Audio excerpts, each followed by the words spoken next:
recorded live in Jacksonville, Florida. This is Trivial Warfare. More than just a pub quiz, Trivial Warfare is your gateway to a worldwide trivia community. Join your hosts, Jonathan. We just described Ric Flair as Neanderthal Man and Planet of the Apes. Chris. Yo, we going down to Sesame Street. That's your impression of hardcore rap? Carmela. That would irritate the hell out. I'm like, I just want my groceries. My ice cream is melting. Ben. 4 halogens in that list. Oh my God. You were like, it's not the halogens. I'm like, no, Ben, no. Those damn halogens got me again. And the rest of the Trivial Warfare Army for another week of fun and games. Now here's your host, Jonathan Oakes. Hello and welcome back to another episode of Trivial Warfare. We are the podcast that takes the pub quiz out of the pub and brings it home to you. My name is Jonathan, and I am here today with Zahkia Mendoza. Hello, Zahkia. Hello, Jonathan. I am here today with Nick Groves. Hello, Nick. Happy New Year, Jonathan. Happy New Year. So it's been since before Christmas since we've gotten together. Nick, Zahkia, before we introduce our guests, I want to put you on the spot. What's your favorite Christmas present? Maybe the one I'm wearing. It's like a big fuzzy robe that makes me think that I'm Conor McGregor. You're wearing a quilt. Yeah, I see this. That's a good one, though, especially, so you're in Michigan, so, like, even when it's warm, it's cold. I mean, it's like 40 degrees, but I like to be warm, so. Yeah, no, I'm down. I think that's a good present. What about you, Nick? This is a perfect example of how old I am. I got 3 pairs of Balega running socks, and they are amazing. It doesn't go uphill anymore, Nick. It's all downhill from here. It's all bad. We're celebrating our socks. I did have an inspirational quote that I heard that I wanted to share with you. That I think has a lot of meaning. It was what was it? It was there are always remember that there are more hydrogen atoms in a single molecule of water than there are stars in the solar system. What is that inspiring me to do? Just contemplating the size of everything. Drink less. Don't want all that hydrogen inside of me. It sounds terrible. I think on my side, 2 things that were great, also reflecting my age. I got a bird feeder / squirrel feeder / house thing that I can put up on a tree, and I'm super pumped about that. But about a month and a half ago, I had made a picture collage manually on PowerPoint by doing like screen grabs of images throughout the year of me and Sarah and like cutting them out as if you were cutting them out of a magazine. And so I created a collage and I made a snapshot of it and sent it to her. And then she surprised me by putting that on canvas and giving it back to me for Christmas. And so now I have like a 12 by 8, or I don't know what the size is, but it's a nice sized canvas of our collage, which is really awesome. That is cool. That is cool. I thought that would be a fun little thing to ask you guys about. I'm happy that you both had some wonderful answers. And now let's get to meet our guests here. First up, we are joined by Craig Roberts. Hello, Craig. Hello, Jonathan. Hello, and welcome to the show. Glad to have you here. Thank you. Thank you. Absolutely. We're here with Shara Hinkel. Hello, Shara. Hello, Jonathan. Good evening. You are kid-free, I see. Welcome. Kid-free adjacent. I think my husband just put them to bed. Understood. And we are joined by Jen Kaufmann. Hello, Jen. Hello, everybody. Hello. Glad to have you here. Super excited to have all of you here. So I'm going to ask each of you 3 questions. I'm going to ask you where you're from. I'm going to ask you what you do. And I'm going to ask you something fun about yourself. Craig, you're up first. I'm from Fresno, California, Central Valley. I'm a civil engineer with a land development company. And in my spare time, when I'm not wrangling the kids, I like to golf. And last year, had a great opportunity to go out and play at TPC Sawgrass. So I was in Jacksonville for a day. We got out there right after the tournament, so got to play with the grandstands up and everything, and it was a great time. How did you like the 17th hole? I was going to say, did you hit the green? I did on day 1. The second round was not quite as good, but it was a good time. That's fantastic. What does a civil engineer for a land development company, what is that job? What does that do? So if you have some land, we're going to take it. Our company, we go all the way from bare dirt to streets, roads, all your utilities and we specialize in like large scale subdivisions, communities up to like 2,000 acres, 7,000 homes. So what kind of, when I ask the question, though, I mean, like, what particularly are you engineering? The drainage on the streets, make sure that they all flow, make sure their sewer pipes are sized right. Okay, so it's the design of the physical location and making sure it works the way it's supposed to. Yes, making sure everything flows downhill, right? I love that. That's really great. Well, welcome to the show, Craig. Thank you. Absolutely. Shara, tell everybody where you're from, what you do, and something fun about yourself. So I am originally from South Jersey, Philadelphia area. Currently live in Dumfries, Virginia, which was very funny when I met Addie last year and told him I live in Dumfries. It led to a lot of laughter. He's like, hold on, what? And I work in logistics for the government. My title is staff support analyst. That's a fancy way of saying whatever they need me to do. And something fun about myself. Today, I was given my 4th call sign by my boss. Ooh, well, we need to hear all of them now. Which is the most derogatory? The most derogatory is call sign number 3. And that's because my boss told me I was going to clean the shit out of everything. And he named me Miralax.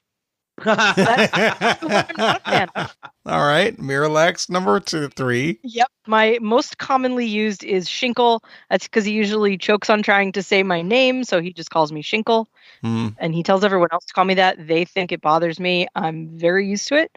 My last 3 jobs, the email convention was first initial, last name, so it was just easier. Second one is Heimdall. It's because I guard the door of the office. That's wonderful. And the third one is... And see everything. Yes. I get notes from people all the time saying, I know this isn't your job, but you always have the answers. And I'm like, oh boy, here we go. And the last one, which is the one he gave me today. So last week I told him he was codependent. So he decided my new call sign is Cody. Wait, he's codependent with you? Yes. Oh, and he knows God. that. He knows that. Yeesh. He does not function when I'm not there. My son had RSV at Halloween and spent a week in the hospital, so I wasn't in the office for a week. And I was getting texts from my boss being like, little guy better yet. I'm like, I know you're trying to be nice, but no, I'm not coming into the office tomorrow. You're like, this is about me, damn it. I think I like Heimdall the best. That's my favorite of the ones that you've been given. It's even funnier because he can't pronounce it. He's like, what's the guy's name? Himdall? Like, yes, he's a Himdall. It's It's wish-based Barbie. Yeah. It's Barbie and Himdall. He's a 50-something grizzled army vet that's worked for the government ever since he got out. So he's just as loud as you'd expect. I gotcha. Well, we are glad you are here today. Thank you, Shara. You. And Jen, tell everybody where you're from, what you do, and something fun about yourself. I am from northern New Jersey, so the other side of the state, around the Newark area, probably the one most recognized. And I'm a pastry chef at a beautiful small French pastry shop in Peapack, Gladstone called Coco Lux. Okay. And something fun about yourself. My family has raised several seeing eye dogs, which is one of the better things I think I've ever done with my life. Okay, so there's lots to get into here. Ready? First of all, favorite pastry to eat and favorite pastry to make. My favorite one to eat is probably an almond croissant, just because it usually hits the spot every time. Yep, I see agreement in the chat. Okay. Any kind of croissant's a win, isn't it? So good. Oh, absolutely. Not my favorite to make, though, because they're very time-consuming. My favorite one to make is probably cookies, because they're quick and easy, and you can usually make a whole bunch for everybody. Yeah. And everyone's happy with enough diversity of flavors. Have you made a princesa torta? I have not. Okay. We need to talk because we need to figure it out. Because I'm pretty sure that it defies physics, and I don't understand how it works. I'm ready for you. I want to figure it out. That's my Everest. That's my, if I can get that done, I'll be happy. So I need as many pointers as you can give me. Are you hiring her as a pastry chef or as a I coach? will hire as a pastry consultant. Yes. Consultant. I gotcha. All right. Oh, seeing eye dogs. So how did your family get into this? It's my fault. I wanted a dog for the longest time, and my mother did not want the long-term commitment that came with the dog. So she said if I could find a program that allowed us to have a dog for a short period of time, then she'd look into it and consider it. And the next day I went to the library and I saw a massive poster for the Seeing Eye puppy raising program. And I walked right home. So you get them when they're puppies and then you don't have to keep them when they're adults and it's good? It's tough for sure. But honestly, you get to speak to a lot of the graduates and you get to talk to a lot of other puppy raisers. And it really is such meaningful work that I can't be sad that the dogs go on after a year to a year and a half. That's so freaking cool.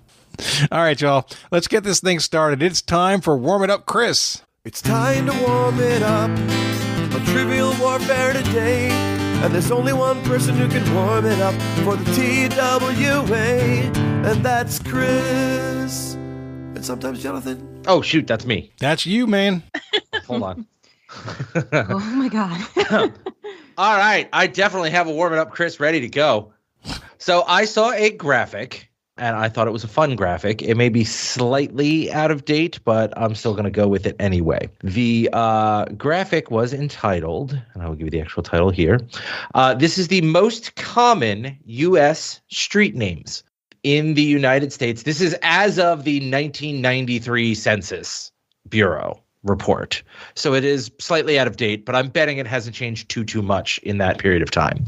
So what I have done is I have taken the top 20 that are not numbers. So First Street, Second Street, Third Street, Fourth Street, those are all out.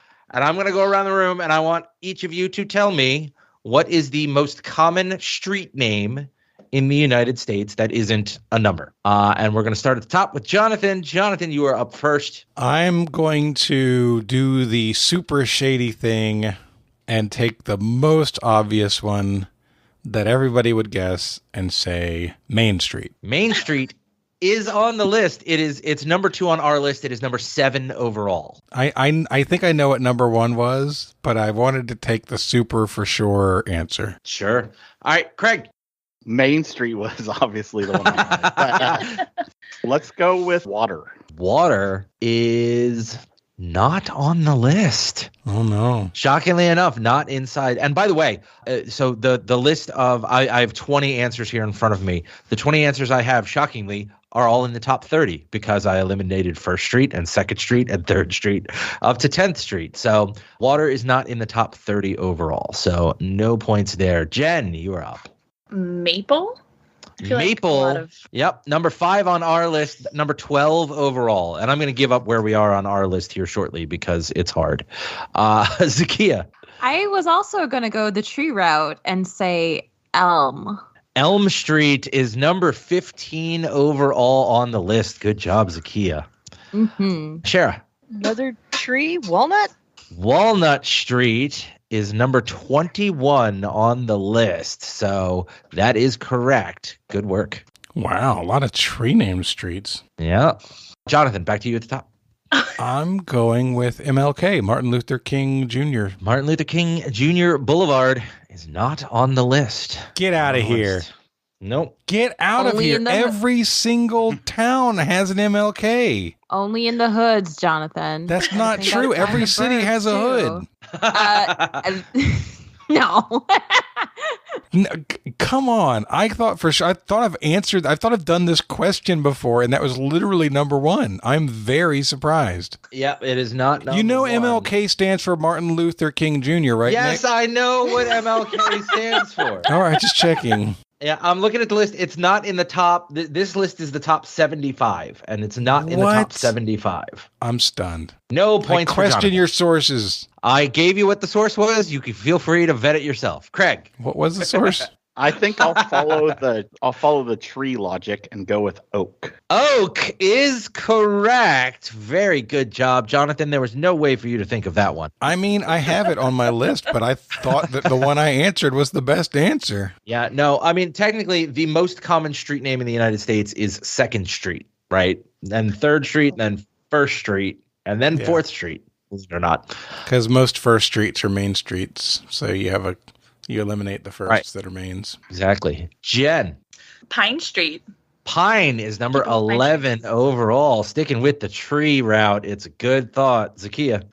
I like the trees. I'm going to go tree adjacent and say park. Park is number 1 on our list. Number 5 overall. Excellent work, Zahkia.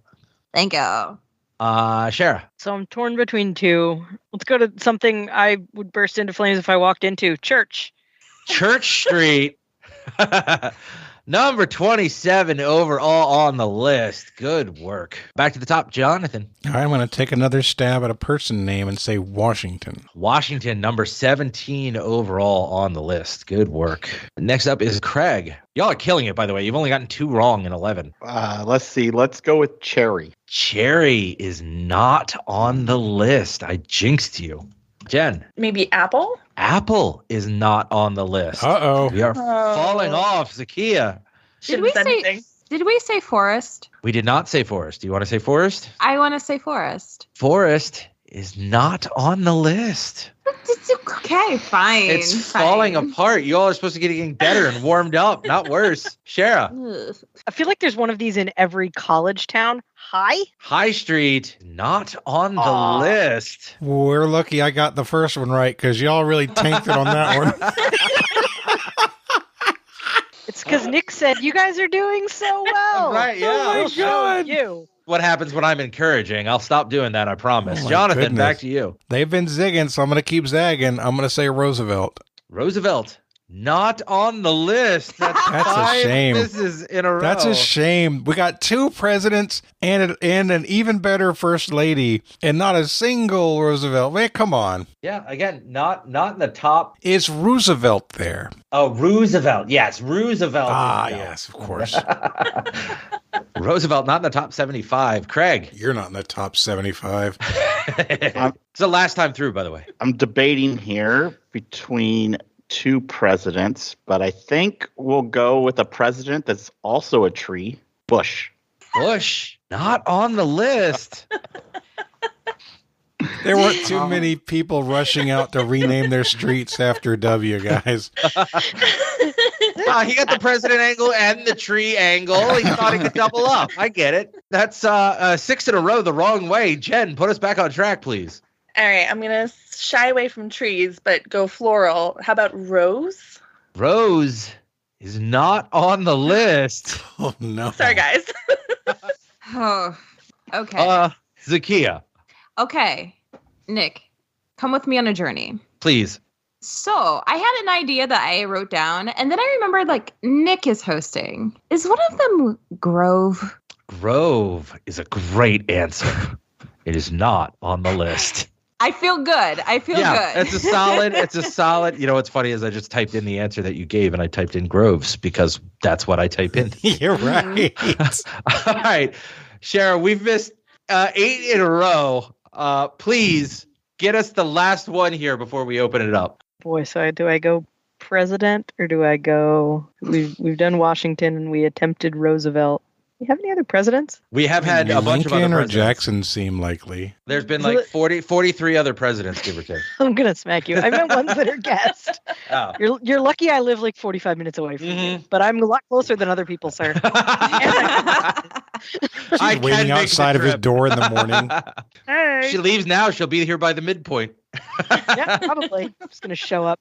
Jefferson is not on the list. Oh, man. My emotions, Nick Grove. 9 in a row wrong to end the round. Is River on there?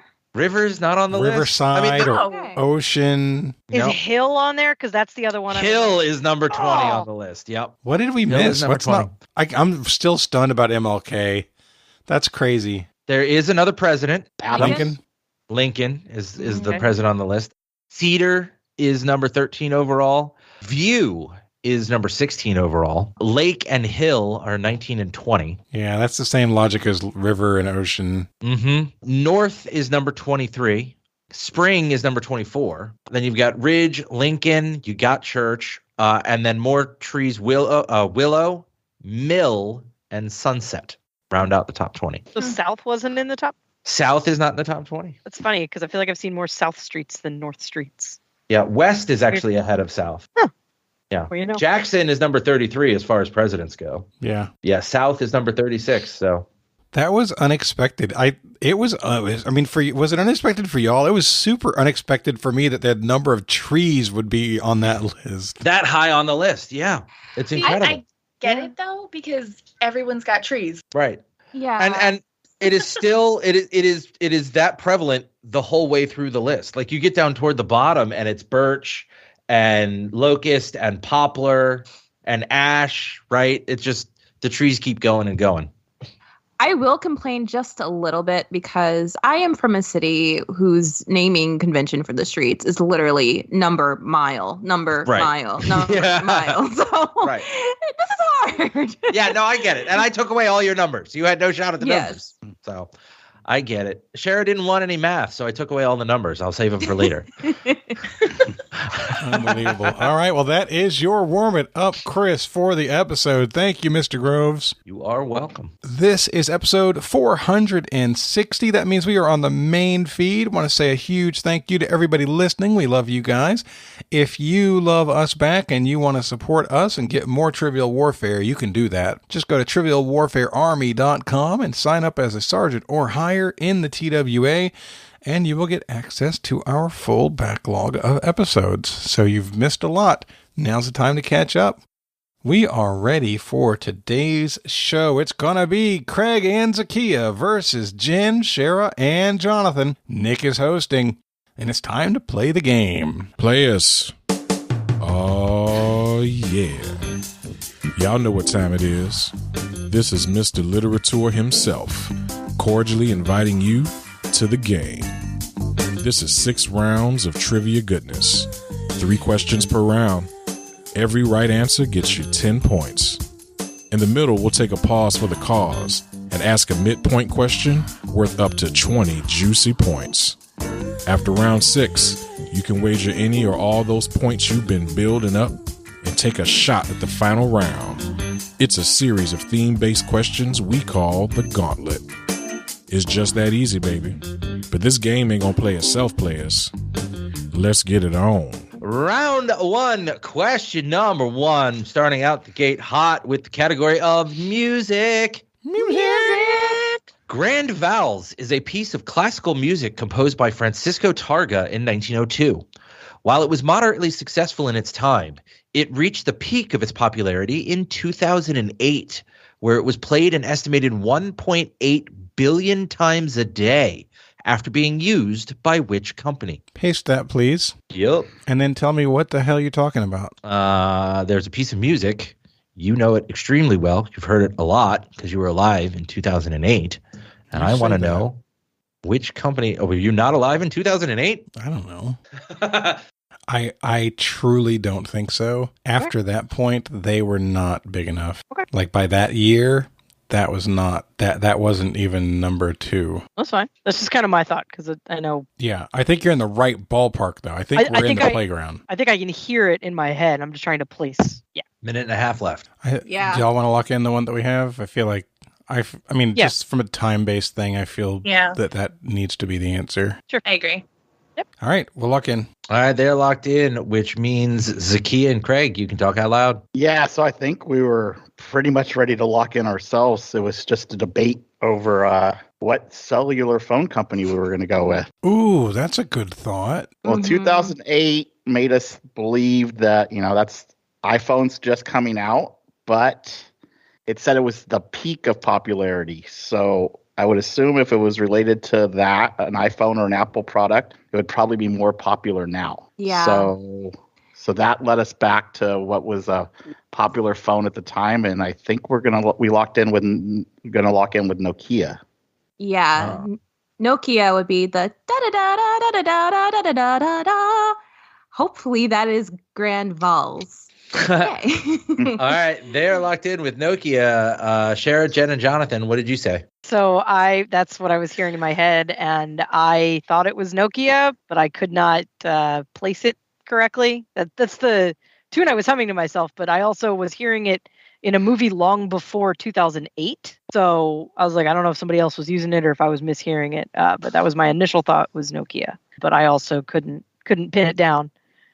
So I pushed this away from the Nokia because I've answered the trivia question before that iPhones came out in 2007, I think. It's either 2006 or early 2007. So give them a year to start getting popular, and then having a new thing get introduced that has this thing, and everybody who gets a phone call has the same doggone ringtone, I believe that it would be something more popular than Nokia, and that I remember this time frame, and Nokia would not be at the peak of its popularity after iPhone was introduced, or even before it was already falling off. So we said Apple. All right, so Shara, Jen, and Jonathan said Apple. Zahkia and Craig said Nokia. Doing a little bit of research while you guys were debating, the iPhone did come out in the third quarter of 2006. 2008 would have been 6 quarters later. For the entire calendar year of 2008, the iPhone peaked at about a 3.5% market share worldwide. The grand vowels goes something like this. Do-do-do-do, do-do-do-do, do-do-do-do-do. And with 58% of the worldwide phone market share in 2008, your correct answer is Nokia. Yeah! Oh, wow, that's a lot. Yeah, so Nokia had more than half of the phones on the planet were Nokias in 2008. And this is during the heyday of BlackBerry, too. Correct, yeah. So it was like 13% BlackBerry, 55% Nokia, and 3% iPhone. Well, I've got egg on my face, Shara. I'm sorry. That's so, all me. But I steered away from it when you started talking about Apple and Samsung. I steered away from it as well because I literally watched my favorite, don't judge me, my favorite holiday movie at Christmas, which is Love Actually. That movie's from 2003, and Laura Linney's character has a Nokia, and it keeps playing that sound. So, in my head, I was thinking, that's been their ringtone probably since they were established. A song that old, it's not going to be subject to copyrights or anything like that. They can probably use it as a ringtone. So that's why I steered away from it. I was like, it's not like a new thing. I was thinking the way you were, is it something new? Yep. So, thunder. As a current analysis, Apple holds about 12% of the cell phone market share to Samsung's 20%, but neither of them come anywhere close to the Nokia 55%. Is Samsung the highest right now? Samsung is the highest at just under 20%. So Apple only has 12% of the total phone market in the world right now. Correct. Boy, they sure do make a disproportionate amount of noise for cell phone users for being 12% of the population. Don't get me started. You would think they were the only people in the world. I know. It is my very nice Samsung Galaxy 21. Don't worry about it. Ultra. Very nice. 10 points for Zahkia and Craig on that one. No points for the other team. And Jonathan will not be having a perfect game against me this time. Round 1. Question number 2. The category is drinks. Drink. According to the 2021 County Health Rankings and Roadmap Report by the Robert Wood Johnson Foundation, 41 of the 50 most drunken counties in the U.S. are in which state? And most drunken is defined by the most instances of binge drinking per capita. Binge drinking being defined as 4 drinks in one occasion for a woman or 5 for a man. Holy crap. Can you paste this one? 41 out of 50? 41 out of 50 of the most drunken counties are in one state. That is substantial. You see why I asked the question.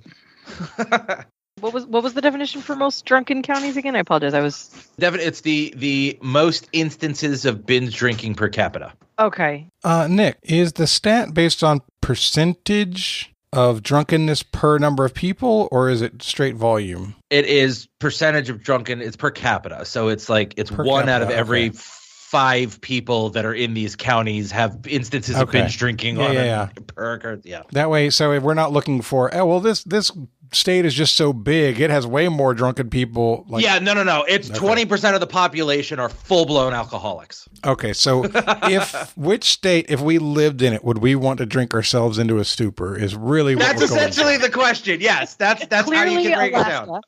it down. Do y'all want to go with the guess that we have, since it's just, we're just guessing at it? Do y'all have anything else? Yeah. No, I'm fine with that. I'm good with that. we got a dartboard. We got a set of darts. We got Nick's face posted on the dartboard, and we just chucked that sucker right into an eye. You're not the only one. We have to soak the darts in alcohol first. All right, they're locked in. That good in. New Jersey alcohol where everybody stays drunk so they can forget where they are. There is no good alcohol in New Jersey. I would disagree with that. I found a really nice local distillery in Fairfield. Heyo. There's Smoothest no vodka good I've alcohol ever had in my life. South Jersey. Isn't Fairfield in Connecticut? Is there a Fairfield, Jersey? Yes, there is. Oh, They have an inn, Nick. Oh, okay. That's all right. Zahkia and Craig. So Craig picked up on something really helpful here, that there are 50 counties in this state. So from like that, there's at least 41 because that's 41 of the 50. So it's at least 41. Yeah, it's not saying there's 50 counties in the state. Oh, okay. Got it. Sorry. So my elimination of Ohio and Arizona really makes no sense. I mentioned that like New Mexico popped into my head for a second because I was there earlier this year and I saw a lot of signs saying don't drink and drive, which seemed weird. But Craig said something about Wisconsin and it has like there's a lot of what? Do the signs in Michigan say drink and drive? Throw one back. YOLO. Our signs are more related to a little green herb. We've got lots of them. Okay. Yeah. Visit spring hippie lettuce. Yeah. Rabbit tobacco, as my grandmother calls it. But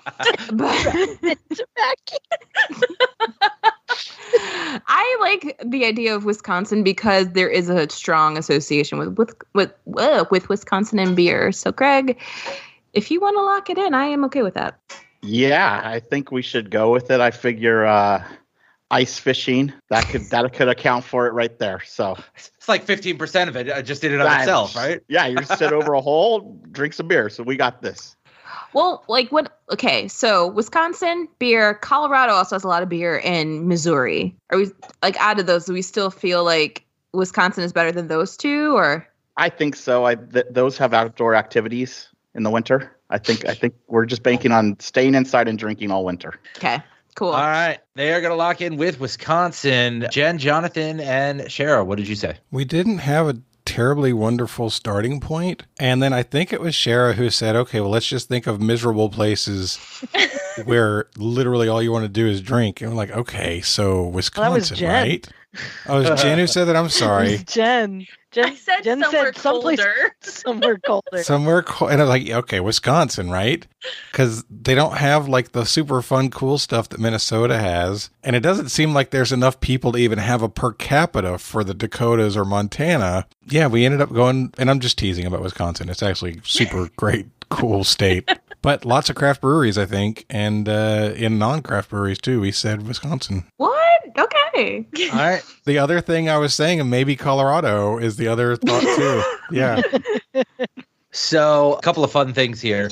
41, as I said, 41 of the 50 drunkenest counties are in this state. The 8 of the remaining 9 are in Minnesota that border that state. The correct answer is Wisconsin. Oh, my God. Nice. Good job, everybody. The other fun thing about this, so I asked the 5 of you came up with Wisconsin. I asked half a dozen other people this question. Every one of them said Wisconsin. That was the only choice that I got. That's incredible. To go off of? Nope. I asked exactly the same worded question in the exact same way, and 6 individual people and the 5 of you all said Wisconsin. That's pretty There's great. also a lot of murder in Wisconsin. Everybody's drunk. It's accidental. You don't see a bunch of don't drink and drive signs in Wisconsin. They just assume. We know you're drinking and driving. Don't binge and drive. 10 points for both teams on that one. Great work. Woohoo. Round number 1, question number 3. The category is language. Narrowly beating out Swifty, prompt, and situationship. What word meaning charming is the Oxford Dictionary's word of the year for 2023? Meow meow. Yeah, I'm all in with you, Jen. They've got meow meows. Zahkia and Craig. Is it Riz? Like, I feel like I've heard a lot about Riz this year. And as a New Edition fan, Riz means Ralph Tresvant to me. But I've heard a lot about charisma in Riz this year. So how do you feel, Craig? I agree. I just couldn't type it to you. It kept Auto-correcting to Fizz. But yeah, I think Obviously Riz you don't would- have any, unfortunately. Or he does, and he doesn't talk about it, and that's why he has the Riz. Yes. So I think we should go with Riz. Let's go with in. Riz. Let's lock All in right. Riz. They are locked in with Riz, Jonathan, Jen, and Shara. Nick, aren't Swifties that toilet cleaning product? Ooh, that's a mean thing to say about No, toilet there's not paper. a brand. There's not a Swifty brand toilet cleaner. I There's could've sworn. there's like the little duster things which are Swiffer, or the little Swiffer, mop my things bad. are Swiffer. My bad. Yeah. You were close. I'm sorry. Better be careful. They're dangerous. Yeah, I was gonna say I wouldn't insult the Swifties. Mm-mm. I didn't insult anybody. I just thought it was a bathroom cleaner. Well, the answer is Riz. It literally a couple of weeks ago that comes out in the pop culture news world. It's like, oh, let me write that down. Somebody's going to ask that stupid question. It's one of the reasons I volunteer to host the first show of the year. Easy question fodder for the end of year wrap up stuff. Your correct answer, short for charisma, is Riz. Yay! All right. After round number 1, Zahkia and Craig have a perfect score of 30 to Shara, Jen, and Jonathan's 20. Sorry, guys. That's a missed opportunity for Dungeons and Dragons, Wiz and Riz. All right. Round 2, question number 1. The category is 3 left turns. Lincoln Logs were invented by the son of what famous man? The original set came with instructions on how to build Abraham Lincoln's Kentucky boyhood home and Uncle Tom's Cabin. They did not, however, include instructions for Hollyhock House, Taliesin, or Falling Water. Okay. All right. Lock emoji. They're locked in, Shara, Jen, and Jonathan. Yeah, that was a good job out of you, Jen. I'm literally spinning. I'm like, the 3 named architect guy. What's his name? Oh, come on. It's not coming to me. And then, Jen, what did you say? It's that architect guy, Frank something. There it is. Shara brings it home. It took me 10 minutes to get that in there because Frank Lloyd Wait, Frank Lloyd Rate, Frank Lloyd Right. We said right. All right. They said right. Zahkia and Craig. Yeah, I'm a big mid-century modern architecture fan. So Taliesin West out there in Phoenix, I've been to a few times. So those names just said Frank Lloyd Wright to me. Which is funny because the Lincoln Logs and Uncle Tom's Cabin I associate with the South and Kentucky. But I, for some reason, associate Frank Lloyd Wright with Wisconsin. Yeah, Frank Lloyd Wright. All right. So both teams in the chat typed Frank Lloyd Wait.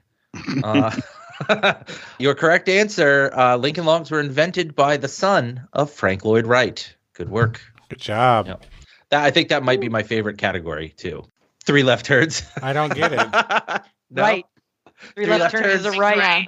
Oh, no. I just got that. But he had to call out his own joke. I did. Yeah. I It was really very did. effective, You know what? clearly. Yeah. Guess what? There are going to be people listening to this that get it, and they appreciate it, and I appreciate them. I Those did people- giggle. I giggled when it clicked.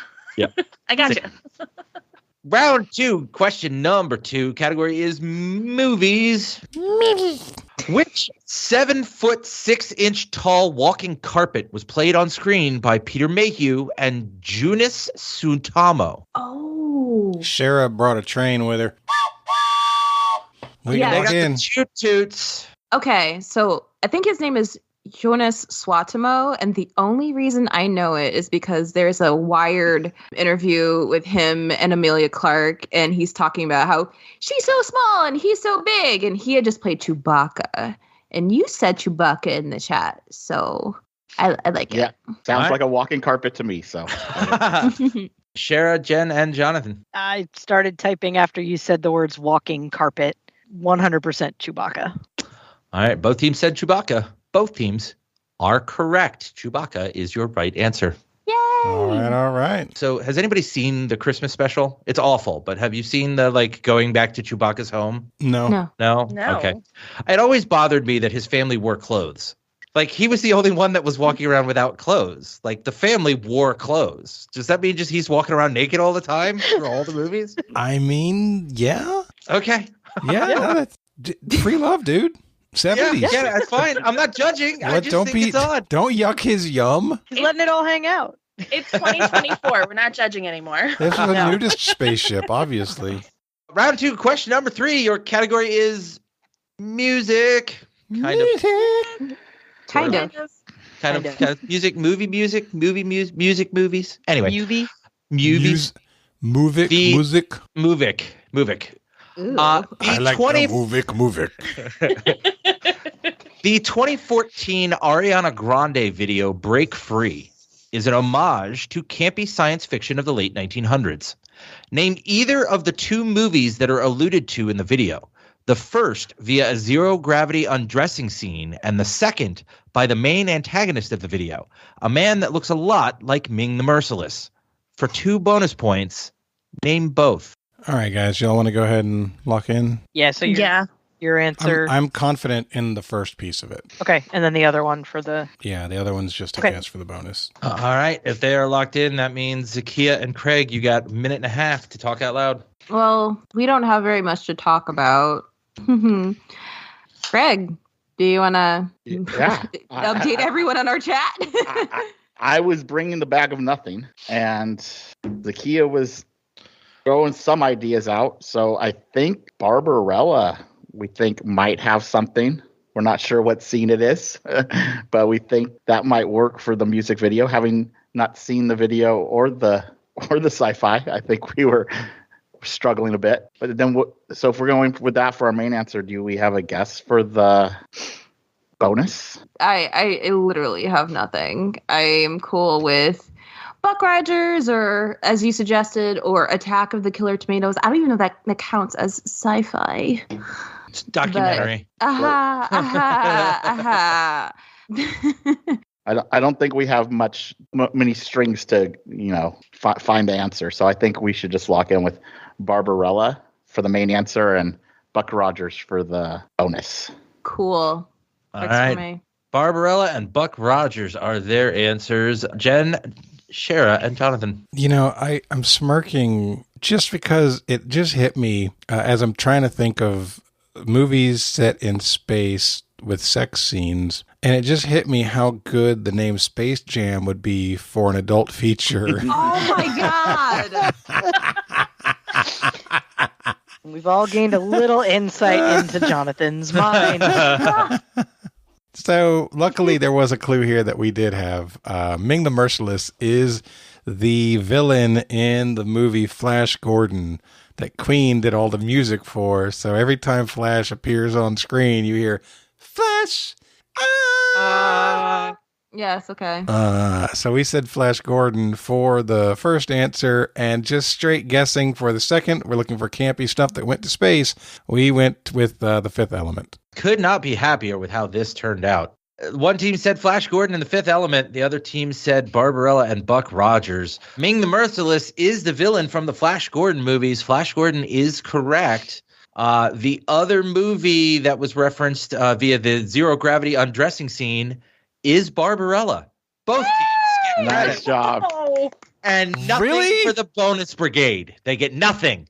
Oh, that's wow. It sounded like you had absolutely nothing when you guessed Barbarella. How did you manage to guess a right answer? They typed that before I stopped asking the question. That was the first thing they typed. So, okay, I've seen, I know the song, the Ariana Grande song, and I feel like I've seen like a snippet of the video, and I remember her like high pony, which she always wears, in silver and like white boots, and that's like the Barbarella costume. So that's why I thought of it. That's exactly right. Wow. After the second round, the score is 60-50. Zahkia and Craig with a perfect game still intact. Stop.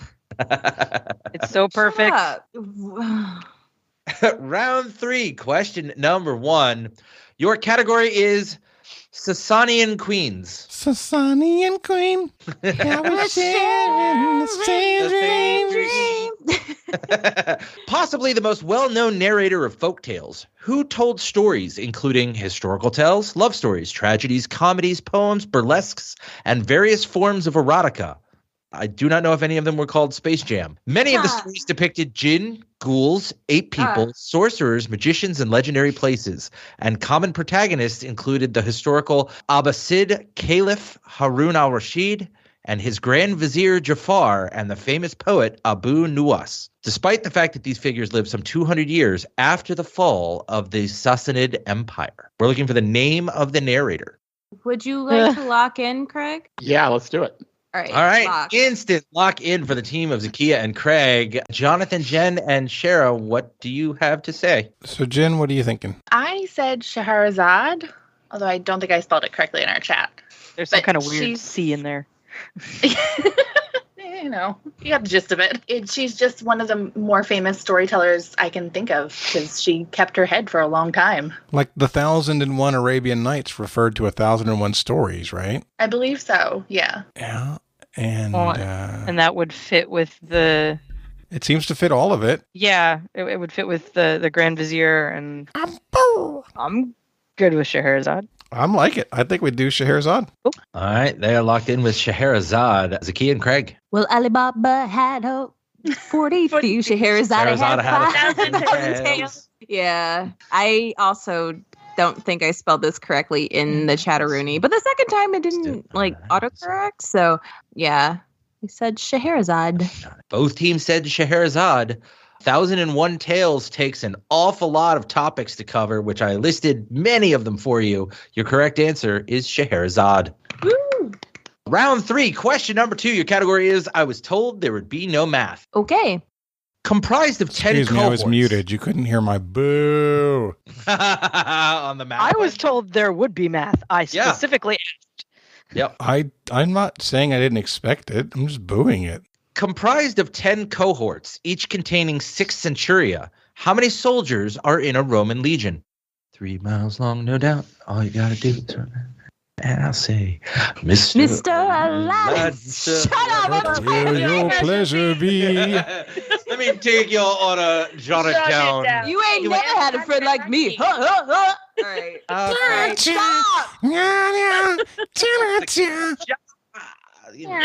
Good song. It's a fantastic song. In terms of catchy songs that just surprise you out of nowhere in movies, that one and what's the one that Maui does in Moana? Oh, The rap he does? What's the name of that song? You're welcome. You're welcome. Yeah. Welcome. That one and You're Welcome are equivalently awesome surprise earworms from movies. It's Zero to Hero from Hercules. That's good. I always I'll Make a Man Out of You from Mulan. That's my one seed. Those are all great, but that's not the kind of song I mean. I mean just like a surprise. Here's this big bombastic character surprising you with a fantastic number. I think we're going to lock in. All right, they're locked in. Zahkia and Craig, you can talk out loud. I think centuria is plural of centurion. Centurion, there are 100 legion to one centurion. So 6. She said 100 legion. She locked in. Yeah. So I think he said, yeah, he agreed. Bruh. No, you did not hear the magic phrase, okay?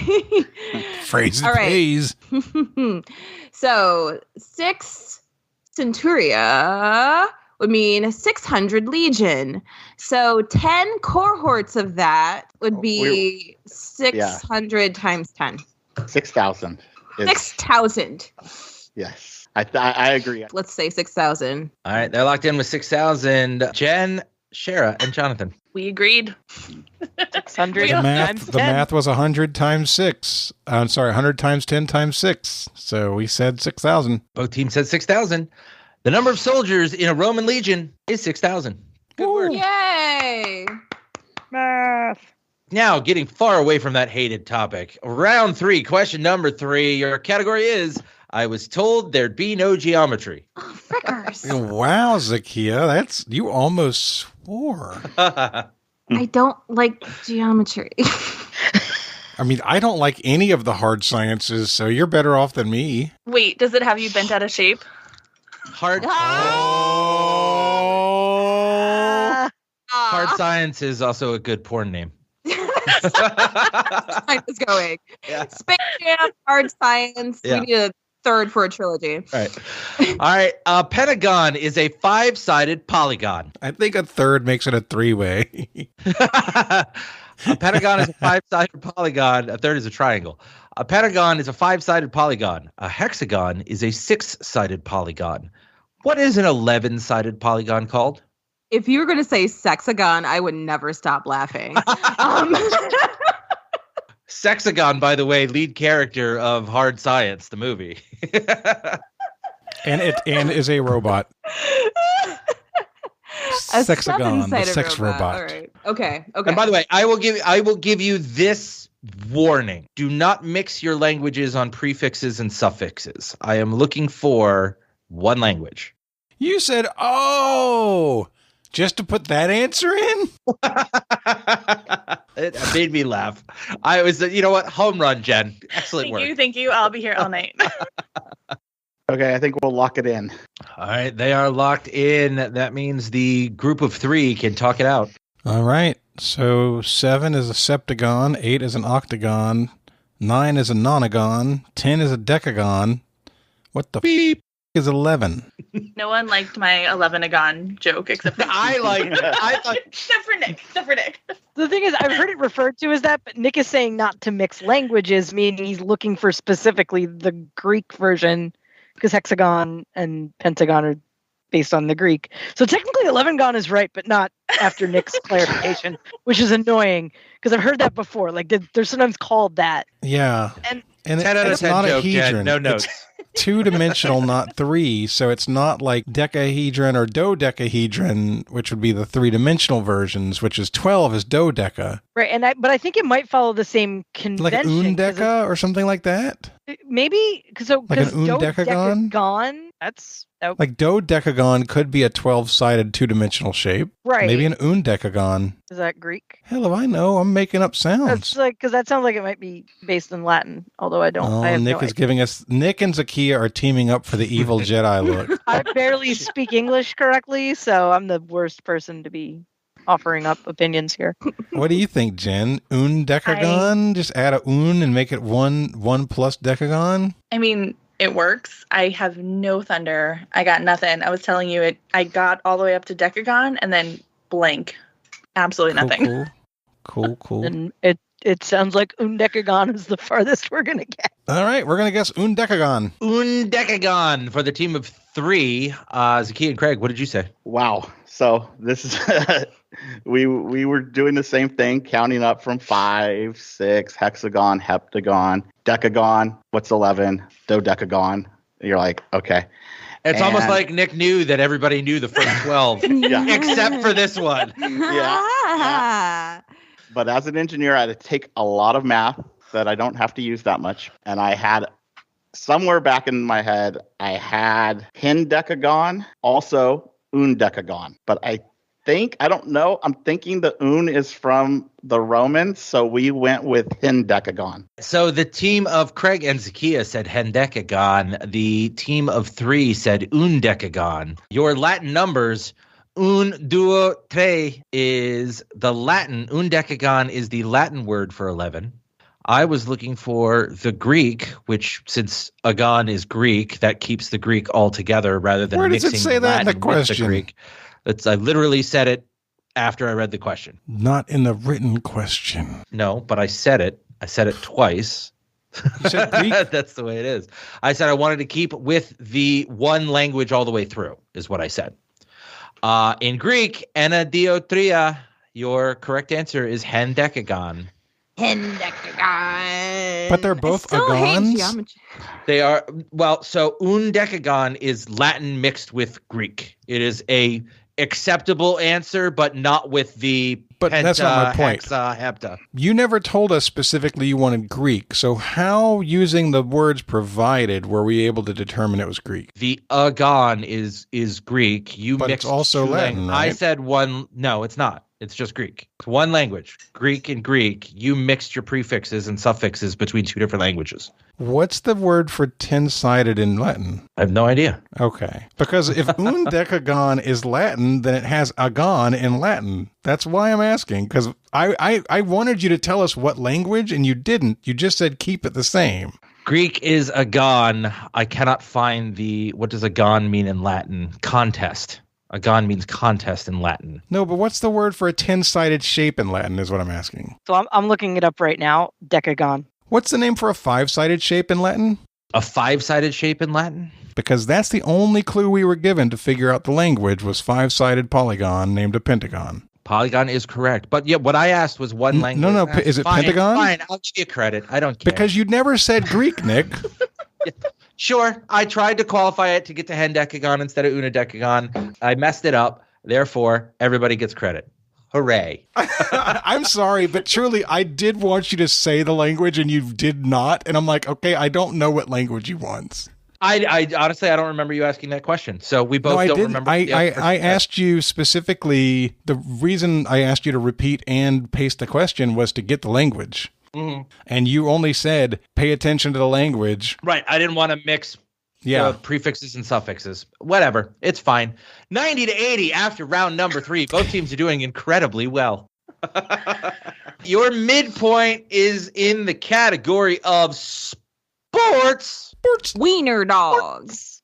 All right. And I will preface this question.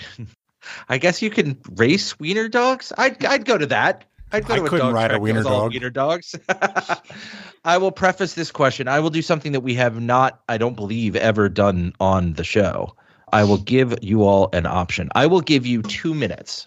If nobody is confident in more than 2 of these 5 answers after 2 minutes, I will give you hints if you want hints. Because I think one hint per clue, or what kind of hint? I will give you a hint for the whole thing.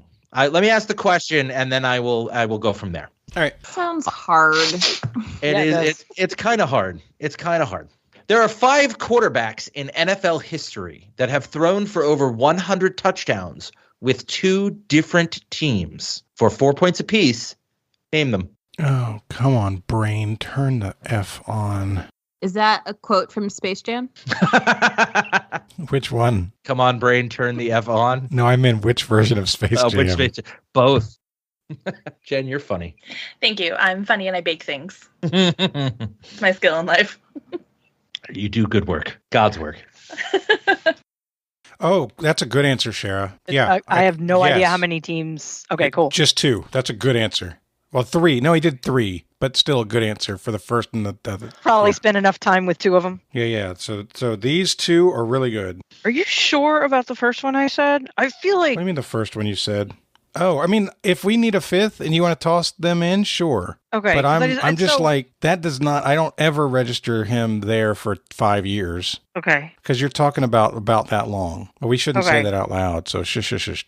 Type.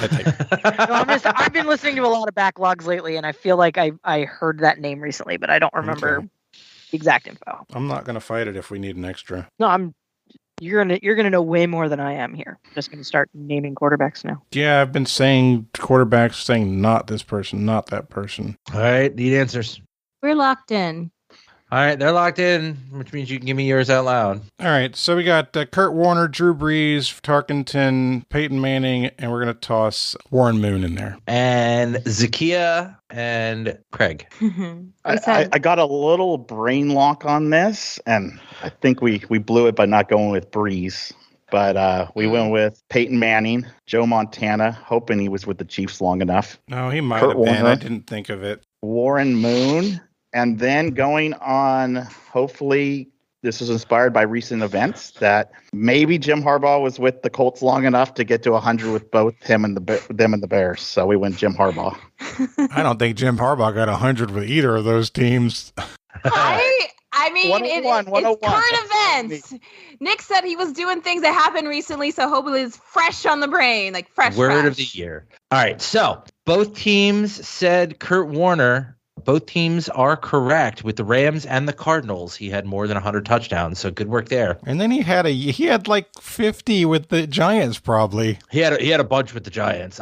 He's not one of the ones that I had like broken down, but yeah, he had a bunch. Both teams had Peyton Manning. That is also correct. He had 108 touchdowns in 4 seasons with the Denver Broncos. The team of Shara, Jen, and Jonathan said Fran Tarkenton. That is correct. He had 5 years on the New York Giants. I was 5 years. You did it. That was awesome. You got that right. Thank you, backlog of whatever I was catching up on. I don't even remember. Yeah. Both teams said Warren Moon. Warren Moon is not correct. Joe Montana only had 2 years in Kansas City. That was also not correct. Jim Harbaugh was also not correct. I don't think he had 100 touchdowns total in his entire career.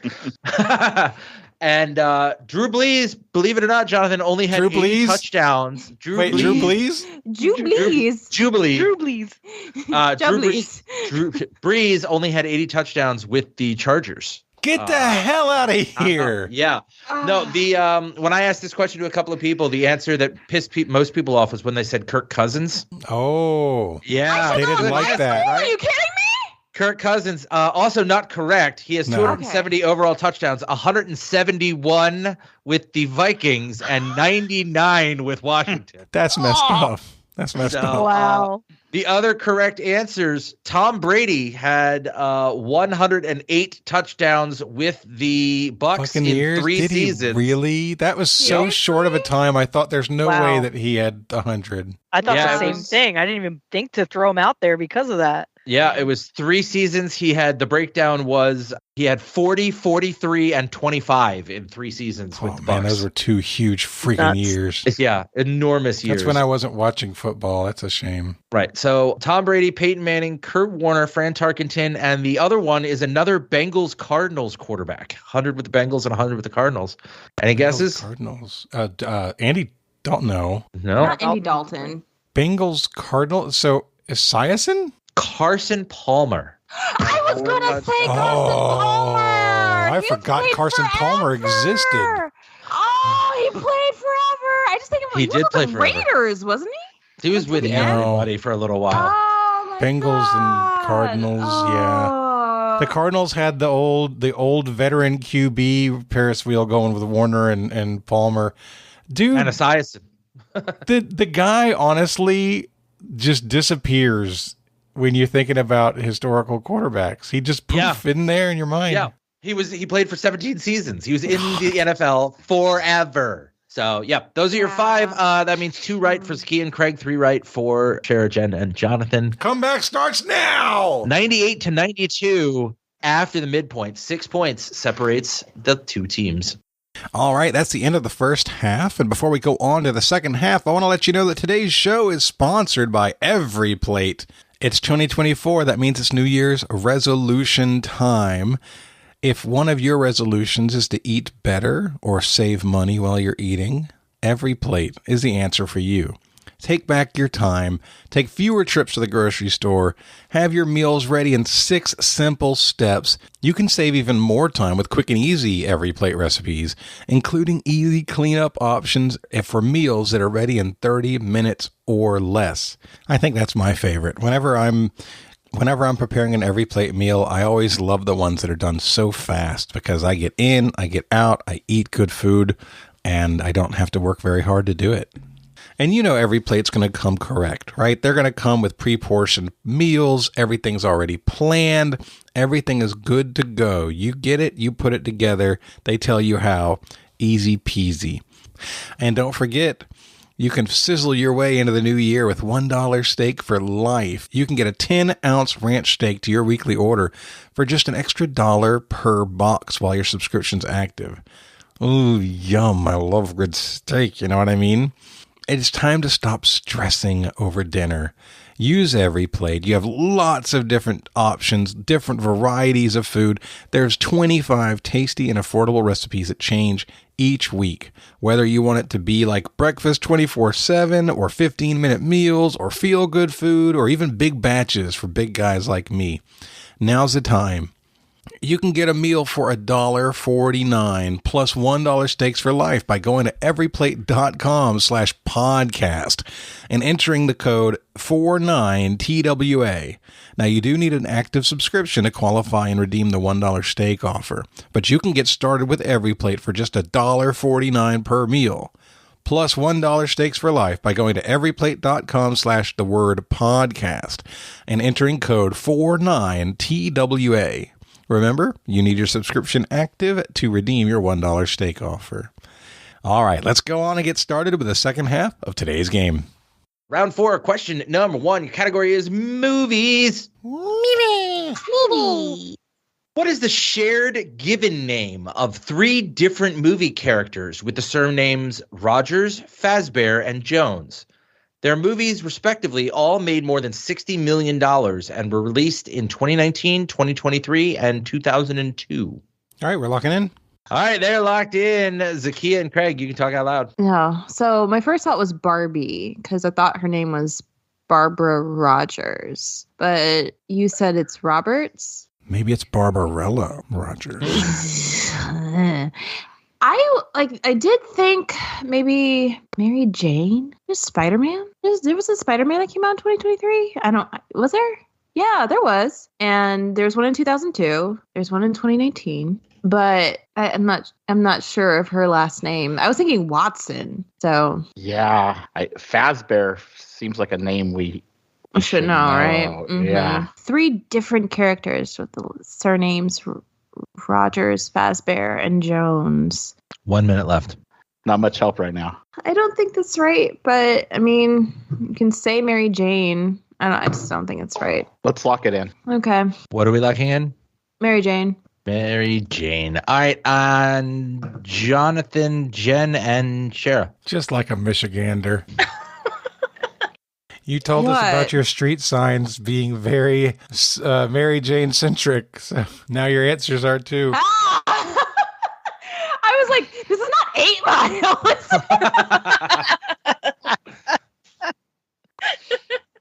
All right, Shara, Jen, you guys had a good beat on this. We went with Freddy because Freddy Fazbear. Or just Fred. Or just Fred. Fred. Fred is fine. We went with Fred because Freddy Fazbear is from that most recent Five Nights at Freddy's movie.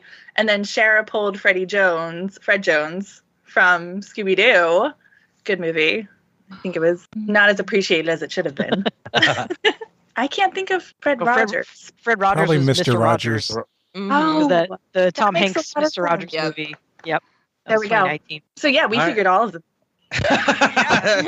Totally before right now, too. Totally before right now. All right, so one team locked in with Fred, the other team locked in with Mary Jane. Your correct answer, Fred Rogers from A Beautiful Day in the Neighborhood, Freddy Fazbear from Five Nights at Freddy's, and Fred Jones from the Scooby-Doo movie in 2002. Your correct answer is Fred. Good work. I told you the comeback was starting, and now I can tell you the comeback is complete. Yeah, and we will see how it goes at the end of the round when we give score checks. As of now, it's 98-92 at the end of the midpoint. Round 4, question you are full of it. 2. Your category is Nick summarizes a hit. Oh, God. This is my favorite question of the night. Oh, no. Oh, okay. According to Rosanda Thomas, among others, what is the term for a man who thinks he's stylish and sophisticated and is constantly visualizing what he desires while sitting in an unemployed state? Common synonyms include busta. Oh, my God. Where's my lock emoji? Do you need a hammer, Zahkia? Or a whistle of some kind? I mean, I want to see the question. I locked it in, but yes, yeah. You locked it in before you saw it? All right, well, Yes. we're gonna lock in because we we got a 3, 2, 1. All right, they're locked in. That means Zahkia and Craig, you can talk out loud. We locked. Did you not see my lock emoji? Oh, sorry. I thought you said you wanted to see it before you cannot locked lock in via emoji. Yes. So her answer was the lock emoji. I've been using the lock emoji for months you know what? now. You have to Both give us us Let's 3, 2, 1. Okay. 3, 2, 1, sure. Yep. 3, 2, 1. Scrub. Scrub is correct. A scrub is a guy who thinks he's fly, and he's also known as a buster. I thought you were going to go a little deeper cut into TLC and say silly H word. Can I say it? But no. Go for it. Okay. Go I for don't it. know which silly H word you're talking about. Silly ho. Oh, I spelled that with a W. Okay. That's how. All right, round 4, question number 3. The category is there's gold in them thar hills. After 25 years, which company brought back their mascots?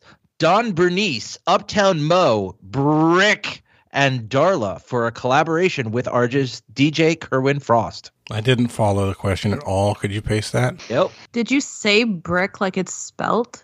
I did. He did. He said brick. Now I've got Brick House stuck in my head. Thank you so much for that, Jonathan. Don't you dare start singing. She is mighty, mighty. Jonathan! What? It's not my fault. Stacked, and that's a fact. Ain't holding nothing back. Okay, I'll go with you. Sounds like you have confidence. I'm in. Shara's carrying me, Nick. She has stronger legs than it looks like. All right, y'all locked in? Today. She's sharing the load. No. It's never good. Try is it? again. Try again. All right. I won't accept that. Try again. You locked in? Yes, for sure, yes. Okay. Should I type a lock emoji? Yeah. Craig, you can talk out loud. Gold, like this 25 years. So this was first came out in like the early aughts or so. And mascots Don Bernice, Uptown Mo, Brick, and Darla, but a collaboration with the DJ. So at first I had those stupid sponge monkeys from Quiznos in my head, but now I can't get the stupid Fantanas out of my head. Because at least there are 4 of them. Fanta. Right. Jonathan, stop it! But I don't think they would have a Fantana named Brick. He was the red one. Maybe that's the red Fanta. But I think 4 mascots gold, early 2000s music collaboration. Yeah, I'm struggling to piece together like the music collaboration part. After 25 years. So this was really popular in the early 2000s or so, yeah? If it's Quiznos, I'm going to be so mad. Well, I'm fine if we want to go to save you from getting mad. I don't have anything on this one. Fine. Let's just do the stupid Quiznos sponge monkeys because I don't think it's the Fantanas. Yeah. So they're locked in with Quiznos, Jen, Jonathan, and Shara. So I had to fight through the Pep Boys first in order to free up my mind because Mo is one of the Pep Boys. Manny, Mo, and Larry, Jack. I think. Jack. Manny, Mo, and Jack. Jack is the last one. So it wasn't them. And I didn't have a friggin' clue. And Jen, honestly, I think you were with me in the clueless boat. We were kind of in the boat together. We were in the boat without a paddle. Yeah. It wasn't pretty. Then Shara came riding in on her white horse to save the day. Why would you need a paddle on a horse? She's on a horse. We were in a boat. Yeah. You were in a boat. She was on the host, on the side, Yes. on the canal, on the trail. Next to the I canal. was a rope. No, so this was 25 years. This would have been late 90s. I was right in the heart of my watching TV age. And I remember seeing these commercials. It took me a minute to place it. And the category also kind of confirmed it for me. We went with McDonald's. I'm pretty sure this was the adult Happy Meals. These were like the little McNugget toys. When you said there's gold in them thar hills, the golden arches. So we went with McDonald's. All right, so they said McDonald's. Zahkia and Craig said Quiznos. Your correct answer. Artist DJ Kerwin Frost doing his interpretation of his home area of Harlem with the McNugget Buddies. Your correct answer is McDonald's. Yeah. This is ringing a bell. They have like a bunch of little kids and they had like identities. I've searched Exactly. for these now that Shara gave her answer and locked us in, and they are literally McNugget characters. Yeah. They are I 4 remember what's what I'm looking for? anthropomorphized. Anthropomorphized Yeah. McNuggets. Oh. And I remember because I was like 10 or something because it was like marketed as like the adult Happy Meal. Right. And I remember thinking, I'm not an adult. I can't have these, but I want them. They had the original McNugget buddies were in the little styrofoam like foldable trays that were during the commercials. So yeah, Wait, McDonald's the right answer. For everyone, I just looked it up, and these are hilarious, and I highly recommend everyone listening do the same if you're not driving while you're doing it. These are incredible. Right, and that's Kerwin is now a new McNugget. They've upped it from 4 to 6. There's 2 new McNugget buddies, Kerwin being one of them after the artist, and it looks just like him. It's perfect representation. Wow. So now we can all get ourselves McNuggeted. That's correct. Oh my. Greatest non-food item ever to consume. This is so Wait, good. what about Oreos? No, McNuggets greater than Oreos. You have a fighting problem. words. I always found it terrifying when they changed to white meat. Oh, don't look. They said don't white look meat. at how they're made. What Don't kind look. of meat? It was the pink stuff. White meat. Just white meat. Don't even bring up the pink stuff. We don't want to look at that. Moving on. Round 5 to round number 4. Your score update. Massive change in the score. The team of Shara, Jen, and Jonathan have 122 points to Zahkia and Craig's 108. It was 3-1 in that round. So big score update. You shouldn't have jinxed them, Nick. Right? By saying what? What did I do to telling jinx them them? how perfect they were. I did the same thing to you 2 episodes ago. It didn't help. I mean, you're not letting that go. No, ever. Never, ever, ever. Round 5, question number 1. When you get old, everybody hurts. In the most 90s thing ever, September of 2023 saw Frances Cobain, the daughter of Kurt Cobain and Courtney Love, marry Riley Hawk, the son of skateboarder Tony Hawk. The ceremony was officiated by what legendary alt-rock frontman who formed his band with Peter Buck and Bill Berry at the University of Georgia in 1980? What was the category again, Nick? When you get old, everybody hurts. Yeah, I've got meow. We are locked in. They're locked in with Meow Meow, Zahkia and Craig. So, University of Georgia, 1980, legendary alt rock, Everybody Hurts. This is making me think of Michael Stipe of REM. Okay. Yeah. I say let's do it. Okay, Michael Stipe of REM. All right, they're saying Michael Stipe. Jonathan, you had Meow Meows. And Meow Meows. The clue for Everybody Hurts is in the category, and Peter Buck and Bill Berry are other members of REM. We said Stipe. Both teams said Michael Stipe. Both teams are correct. Michael Stipe officiated the wedding of Kurt Cobain's daughter to Tony Hawk's son. So that means that Tony Hawk and Courtney Love may end up at a Thanksgiving dinner table sometime. Uh-huh. Yep. That's wonderful. I saw that and I'm like, there's no way that actually happened. And yeah, no, that actually happened. It's incredible. Both teams get credit for Michael Stipe. Good work. Round 5, question number 2. The category is, please, for the love of God, remember to pay your casting directors. Alan Ritchson first came to fame as Aquaman in Smallville and as Gloss in The Hunger Games, before appearing as which 6'5", 260-pound creation of Lee Child, a role that was originally played by, checking my notes, Tom Cruise. Paste, please. You want the role? Is that the question? Because you didn't actually ask a question. Yes, I want the role. Okay. Which creation? As a which 6'5", 260-pound creation of Lee Child. Shara, I was just looking down to write that, and then I saw that you had already written it. I'm good. Okay. I agree as well, yeah. We're locked in. I think we just pretty much locked in as well. I just know there was a lot of controversy about him getting this role when Tom Cruise got it, so I just know that everyone was complaining because he's too small to be Jack Reacher. All right, they're locked in with Jack Reacher. Shara, what did you have? So I don't have live TV. I have an Amazon Fire Stick, and Reacher is one of the things that the ads constantly pop up every time I wake up the streaming stick. So we said Jack Reacher. Both teams said Reacher. That is correct. 5'6.5", 180-pound Tom Cruise was cast as the 6'5", 260-pound Jack Reacher. Good work. Round 5, question number 3. Your category is literature? Literature-ish? Literature? Literature? Actually, A dragon has 4 legs and 2 wings, unlike this commonly mistaken creature who has 2 legs and 2 wings. It's also a common question that Ernest P. Worrell asked his off-screen neighbor. We can lock in, y'all. 100%. Yep. Right, they're locked in, Zahkia and Craig. Put this in the chat, and this is where I say I don't actually have nerd cred. Like dragons, 2 legs, 2 wings, and nothing else. It does have a head and a tail and whatnot. Yeah. Various spines and organs. There is skin, possibly scale. Do we have any idea who Ernest P. Worrell is?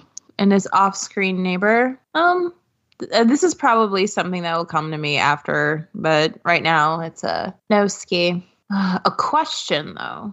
That's also the name of a creature. What? A who? How? Why? When? I believe Jonathan pronounces it ho.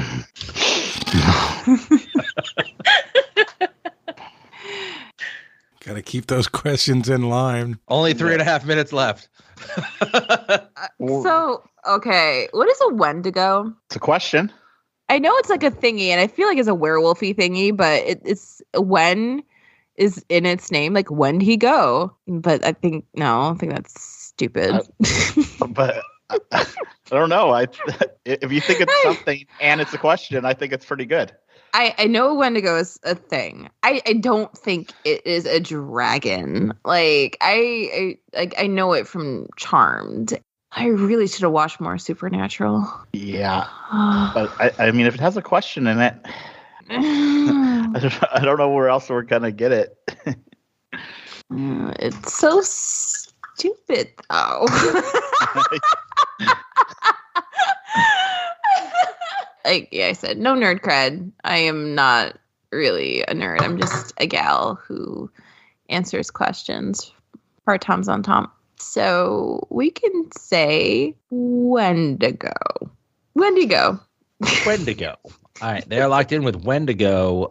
Jonathan, Jen, and Shara. Got a good amount to unpack here. Oh. Wendigo is a great answer for not knowing it is the such answer. A good you answer. Came up with a good cryptid with a question in the name, honestly. But Wendigo is like an abominable snowman kind of werewolfy kind of thing in Canada. Mm-hmm. So when I hear this question, and we were talking about songs that pop up in the middle of movies earlier, this took me all the way back to the original Pete's Dragon, with a character named Lampy who sings, and there's a song, a dragon, he swears he saw a dragon, da-da-da-da-da-da-da-da-da-da-da. And I love that song, so that went through my head immediately. I do have plenty of real nerd cred, and so I came up with this from the reading fantasy books in the 1980s. Hence the literature category, maybe? Yeah, exactly. Well, I know that this is more popularized now by Fourth Wing, again, which Nick is coming back to Fourth Wing concepts, but I remember there was a series called the Azure Bonds series that had a third book or second book in the tail, I think was called the Wyvern Spur. And a wyvern starts with Y, is a 2-legged dragon with 2 wings and 2 legs, and is not a real dragon. And Ernest P. Worrell, star of movies such as Ernest Goes to Jail, Ernest Saves Halloween, and Ernest Goes to Camp, would always get hurt and then look like, why, Vern? Why? Vern? Help me! Oh, yeah, his friend's name was Vern, so this is Wyvern. So Zahkia and Craig said Wendigo. Shara, Jen, and Jonathan said Wyvern. Your correct answer is Wyvern. Excellent work. And if y'all want to get at least one of Nick's questions right every game for the next couple of games, go read Fourth Wing. Because you read Fourth Wing. I was going to say, why is Fourth Wing following me around everywhere? It's because you're friends with Nick. No. I mean, the reason why is because it's been on the New York Times bestseller list for 64 weeks. It's the most popular book in the world for over a year. Nah. I People can't. like their dragon smut. Yeah, look, some people like dragons. Some people like Taylor Swift. Some people think Taylor Swift is worthless. Some people hate dragons. That's all you can say. And I'm not in either of those camps. But if it's dragon smut, this needs to fit in somehow into our. Oh, it is absolutely It's dragon 100% smut. dragons and smut. It is 100% dragon smut. That is 100%. I've just named a new category of book that is becoming more popular, and that's it. So, It's there. That's the whole category is dragon smut, fairy smut. It's all kinds of smut. dragon smut, Space Jam, hard science. Yep. Your trilogy. I think Hard Science is the name of the character in Space Jam. Space Jam. Yeah. All right. And Zahkia, by the way, I disagree with you, but give me a second. After round number 5, the team of Shara, Jen, and Jonathan have 152 points to Zahkia and Craig's 128 points. We move into round number 6. Your category, once again, is movies. Third movie question. Movie. Oh, Deborah Benton is the main character of which coming-of-age film that focuses on a group of friends who attempt to support the protagonist as she chases her dream of becoming an NFL cheerleader? You want the movie name? Yep. Can you? Are you sure you didn't Chat mean up. to say movies? It's fair. All right. We're locked in? All right, they're locked in. Zahkia and Craig, you can talk out loud. You know, Nick, when you hear the uptick at the end of my voice, that indicates a question. We're locked in to my teammates so they can make sure and say yes or no. You are giving me way too much credit that I am paying that close attention to what you are saying. All right. They're saying yes. All right. There's a lock emoji. there is a lock emoji. They are locked in. Well, I never. Zahkia and Craig, you can talk out loud. I do declare.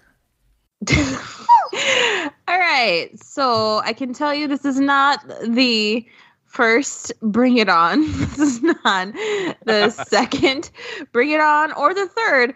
It could be one of like the 17 sequels, but I don't think Nick has that deep of Bring It On knowledge. I don't know. Is there any chance we're continuing along the smutty path and it's like Debbie Does Dallas or something? Is that a coming of age? I don't know. It's just Deborah. It's a cheerleader. I don't know. It could be like ironic. Maybe spelled differently. I don't know. Like my eye is twitching. God, I hope not. You named all the movies that I would know with cheerleaders in it. So I'm not gonna pull it if it's not like I had to go with the name. I think it's funny that everyone else is suspiciously silent after you said that too. We weren't talking before he said it. I know, but you guys were just like, everybody was like looking down, looking away. It's literally my job not to say things. I wasn't looking That at hasn't you. stopped you before. That's fair. Arabian Nights. Yeah, okay. I was also thinking Stick It, but I think that is more gymnastics. And I don't know. No. Who's beating on their desk? Me, sorry. Mm-mm-mm. I'm beating my desk because I don't want to say Debbie Does Dallas. You just did. As bad As an answer. Yeah, as bad as that answer is, the fact that no one made a joke about it might be something. Coming of age, though, that's dark. 30 seconds. I don't know the plot. I don't think there is one. There might be. Oh my god! You know what, Greg? Just do it. Okay. We will do this for the plot of the podcast, all right? But oh my god, you have to say it. You have to lock it in. Okay, we'll lock in Debbie Does Dallas. All right, they're Zahkia locking is in. Become a poncho goblin again. She literally says, "You lock it in," and then covers her whole and face. turns away. Turns away. They locked in with a porno movie, Debbie Does Dallas. Jonathan, what was your more reasonable answer? Nick, we have kids who listen to this. Why would you I know, do this? it's a ridiculous thing. Hey, you know what? We don't kink shame here at Trivial Warfare. I'm not kink shaming anybody. I'm also not promoting this kind of content. Oh, God. This is what happens when you Anyway. have Zahkia on the show. Yeah. So I wouldn't have got this in a million years because the wording of the question does mislead you. But I'm in a chat with Nick And Zahkia, you're probably in that same chat. And last time that didn't serve me well because I was asleep. But this time you were asleep. Because somebody brought up this movie and said the wrong name, and Nick actively clarified the name of the main character to Debbie Does Dallas. That is the movie he's looking for. Both teams said Debbie Does Dallas. Both teams are correct. Debbie Does Dallas is the right answer. Nicholas Groves. I'm going to tell his mom. Where do you think I get it from? I'm sure you didn't get it from her. She is a saint. Nicholas Groves. Yeah. Coming of age? Yeah. Actually, Zahkia, in terms of an intentionally misleading description, this is spot on. Dead on. It is a coming-of-age story where the protagonist is supported by her friends chasing her dream of becoming an NFL cheerleader. She has abusive and oppressive parents who don't support her in what she wants to do with her life. Her friends come together in a huge show of support. Uh-huh. Question number 2, round number 6. Wait. I have a new Spanish word for you, Nick. Okay, what is that? Have you heard Cochino? Yeah. Nasty. Your round 6, question number 2, category is history. History. Definitely not played by Famke Janssen or Sophie Turner. Which British monarch was the Queen of England for only 9 days in 1553? Oh, yes, I know this. Never seen anybody so upset with a right answer. Cochino sucio. Hey, we don't kink shame here. I'm not talking about kinks. I'm talking about you. Okay, I'm fine with that, Shara. And I see the tie-in, I see the connection, but yeah, I knew that wasn't exactly right. Yeah, no, that's fine. It was a typo on my part. We're good. Okay, cool. Oh, okay. So you guys are locked. They're locked. Well, we haven't said it, and we don't have an emoji. Jen, are you good? Okay. All right. Absolutely. Zahkia and Craig are locked. I see the emoji. So now you're using the emoji, Jonathan. Yes, well, it's there. not. It's I'm great. making jokes about the emoji because it's such a joke. All right, here's what I'm going to do. Zahkia and Craig are locked in. Jonathan, Shara, and Jen, you can talk out loud. That's so weird, Nick. Just have the. You want to do it the other way? No, we have the words locked in correctly. They said locked in aloud, so we will talk. Yeah. So Famke Janssen and Sophie Turner both played Jean Grey, but the monarch was Lady Jane Grey. So if you want to be like Trixie Hobbitses, we can say just Grey. Like my Jedi Conor McGregor. Put your hood down. You are not like me. Lock in Grey. Let the hate flow through you. You guys really would be. You really would be like the evil and good side of the same coin. Yeah. My goodness. Want to lock in Grey, Craig? Yeah, lock it in. They're locked in with Grey, Jen, Shara, and Jonathan. Nick, did you almost just say Shara? I absolutely did not. Almost. I'm trying to figure out minus what order 2 points to put to the Nick. 3 names. No. I'm trying to figure out just what to put No, I have my Post-it note right up here that says Share on the top. I literally just tried to figure out how I say it every time and try to come up with a different order of the 3. Sure you did. Keeping it even. Sounds about right. I made a typo on the first one. I knew what I meant to type, and I still typed the character's name. But we locked in with Lady Jane Grey. All right, so both teams said Lady Jane Grey or Grey. Your correct answer is Lady Jane Grey. Good work. Nice. Yay. Woo. Yay, Grey. Hooray. Round 6, question number 3, last question of regulation. Your category is political definitions. Okay. Words. Also the name of not 1 but 2 U.S. presidents. What is a general term for a wild, uncultivated area of land? Actually, yeah. I'm laughing because of... I think we can lock in. Sounds like... All right, they're locked in. Zahkia and Craig. Okay, so... You read the question. I start cracking up in my head because we've been talking about a certain type of movie this whole podcast, right? So just talking about Does Dallas and Bush, which made me laugh. And then I look and see that Craig wrote bush, and then I remember, oh my God, yes, bush. It's not just like a little tree or an answer and warm it up, Chris. There's like like the bush is a type of like place that's, there's bushmen. So, yeah, I'm okay with bush. Lock it in. All right, they're locked in with Bush, Jonathan, Shara, and Jen. Yeah, Shara and I locked in pretty quickly right after each other. It was, we said bush. I don't understand. Keeping All it in I'm theme. doing, I'm asking questions about presidents and nature, and you guys cannot keep a straight face. Because you also asked a question about Debbie Does Dallas. You know what? Who's the Cochino now? Huh? You. Both teams said Bush. Both teams are correct. Bush is your right answer. All right. At the end of regulation, the team of Shara, Jen, and Jonathan have 182 points to Zahkia and Craig's 158. Your category for today's gauntlet is onomatopoetic. How many points do they have? 182 to 158. By the way, 182 is an absurd score. Did I math That's right? pretty good. No, I read their number wrong. Okay, I read their number good. wrong. No, you're good. You're good. Okay. Yeah, we can lock in with that. Yeah, no, that took me by surprise. We swept the the fourth, fifth, and Second sixth. half. Actually, Yeah. you swept the second, third, fourth, fifth, and sixth.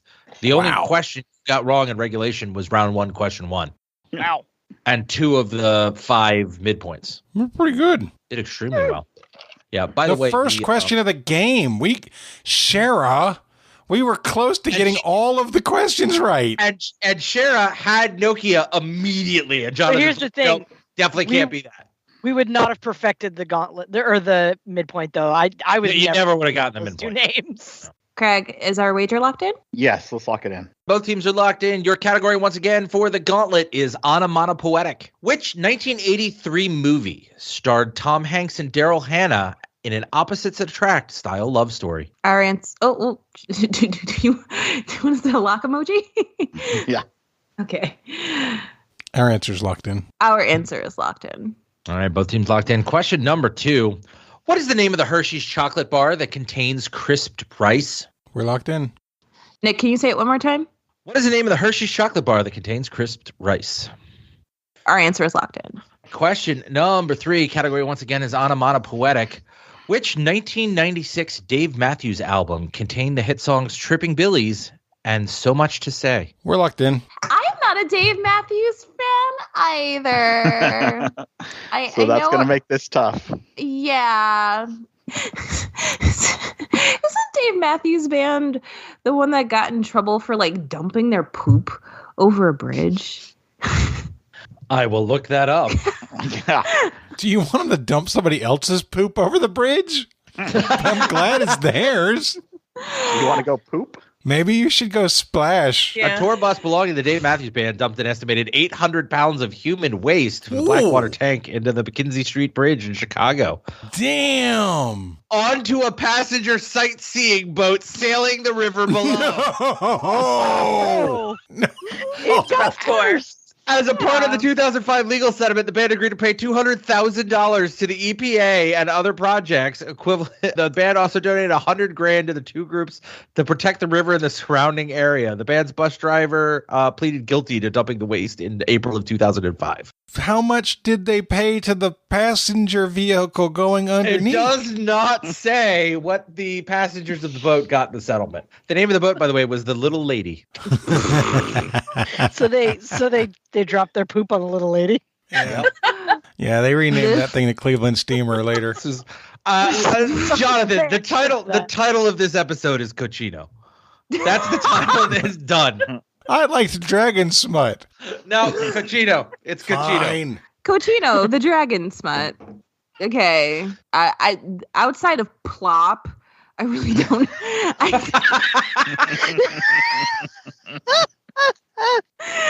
I am so struggling with Dave Matthews Band because I associate them with poop and Crash Into Me. Ew. Yeah, we're not going to pull it. It's just going to be a random guess. All right. All right. Lock it in. There we go. All teams are locked in for the gauntlet. Going back to the top, which 1983 movie starred Tom Hanks and Daryl Hannah in opposites attract style love story? Craig and Zahkia, what did you say? It almost feels like you listened to a couple of my episodes, Nick, because some of these questions feel familiar. Do they really? Yeah. We said Splash. Splash. Jonathan, Jen, and Shara, what did you say? We also said Splash. Both teams said Splash. Question number 2. What is the name of the Hershey's chocolate bar that contains crisp... Sorry, I had a crisp rice in my throat. Death by Chocolate? Yeah. What is the name of the Hershey's chocolate bar that contains crisp rice? Shara, Jen, and Jonathan, what did you say? We said Crunch. We all answered immediately. Insta answer after the question. All three of us. Crunch, crunch, crunch. So we locked in with Crunch. We were super proud of ourselves. Yeah, we were. Zahkia and Craig, what did you say? We went with Crackle. Yeah, because we asked you again. And it's Hershey's that does Crackle and Nestle that does Crunch. As soon as you asked again what the company was, a cold chill ran down all of our spines. Like, oh no. Oh no. It was awful. The internal monologue in that 30 seconds was not pleasant. The external monologue in the chat wasn't much better. That was the, I think it's Crackle. Oh God, no. Did you have a Dave Matthews experience? Yeah. All right, and question number 3, which 1996 Dave Matthews album contained the hit songs Tripping Billies and So Much to Say? Zahkia and Craig. Craig, what did we say? We said Crash. We said Crash. They came up with a word associated with Dave Matthews. That word is crash. Y'all could have gone with Green Day's debut album. Kerplunk. No. Kerplunk. Kerplunk came before Dookie. But Dave Matthews we associate with Dookie and Poop, so cool. There you go. Shara, Jen, and Jonathan, what did you say? We said the right answer. We said the right answer. Unfortunately, so did you, because it's Crash. Oh. What? What? Back to the top. You know what? Let's go ahead and do that one. The 1996 Dave Matthews album that contained the songs Tripping Billies and So Much to Say. This was the Purple and Red album that played a lot when I was in college. The correct answer is Crash. Good work.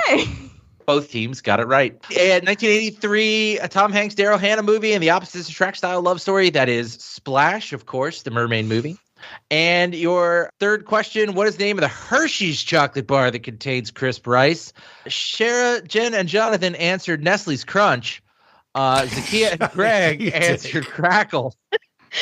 To be clear, we just said Crunch. We didn't say Nestle Crunch. That would have been awful. The correct answer. You're wrong for that. See, this is how I'm such a good host. This is me building suspense. The correct answer. This is you rubbing salt in the wound. It could be either one. There's no real way to tell until I give the answer. Correct answer is Crackle. That means that all 3 answers were gotten right by the team of Zahkia and Craig. They were behind, though. The team of Shara, Jen, and Jonathan did not get it right. Zahkia and Craig, what did you wager with your 150 points from behind, getting all 3 answers right? Well, we thought it was a brilliant idea before you told us the answer to the third question there. When we were sure we were going to miss it. But yeah, we went with 0. I was like, you said onomatopoetics? And I'm like, bruh, I am so bad with poetry. Frickers! 158 points going in, 0 points wagered, all 3 right. That is 158 points going out. Jonathan, Jen, and Shara, 182 points going in. You unfortunately did not get the gauntlet correct. What was your wager? It's a good thing those rounds count for something, because you can always build up a nice sized lead. Whenever we're about to wager, I always ask my teammates, do you prefer to go aggressive or conservative? Knowing that a conservative bet wouldn't wager more than you could lose and still beat a 0 bet. And so, of course, my team did the reasonable thing and went for the freaking lockout. So we bet 135. So with a final score of 158-47, your winners today, Zahkia Mendoza and Craig Roberts. Congratulations. Good job. God bless it. Yeah. Oh man, Crash. that stinks. Crash. You crashed and we plopped. Oh, we survived Yeah. it though. I can't Yeah. believe Yeah. that. That felt so bad.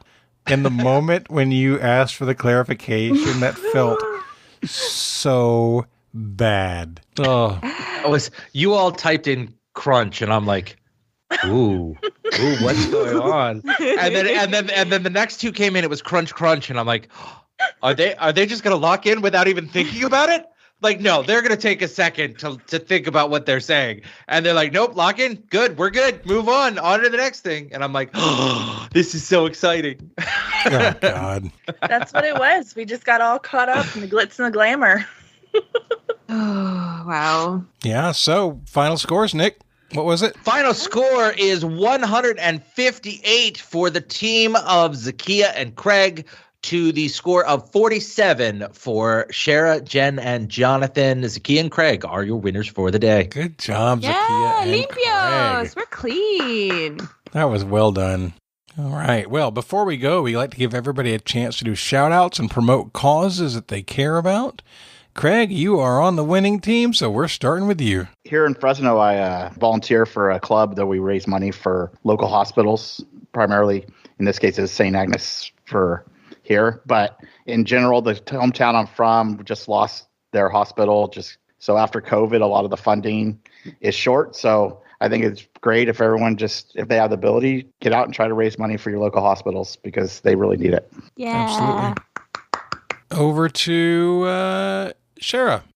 So the last couple times I've been on, I've said this, but we'll go ahead and do it again. My kiddos were born at 33 weeks, and there were two of them, so they were quite tiny. So my little preemies spent a decent amount of time in the NICU. They are now happy, healthy, little 17-month-old terrorists.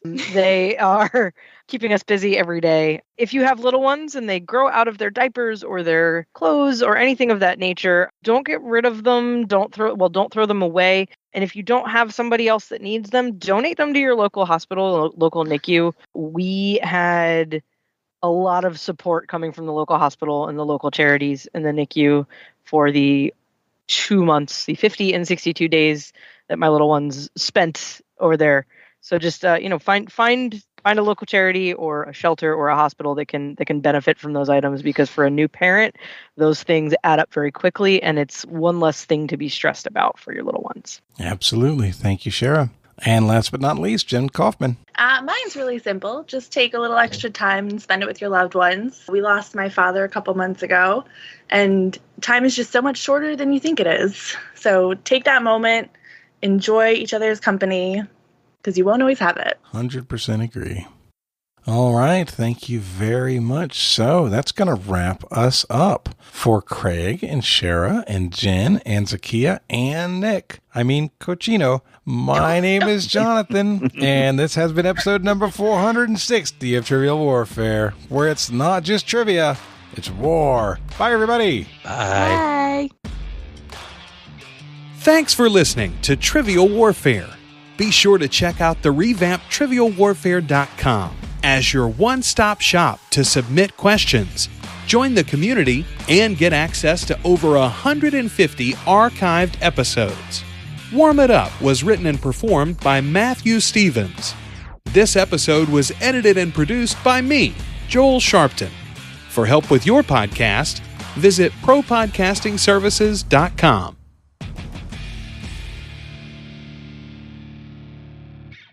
Cochino guys. Groves over here. Cochino Groves. I'm not the one that brought up the porn movie theme the entire time. I just completed the triumvirate.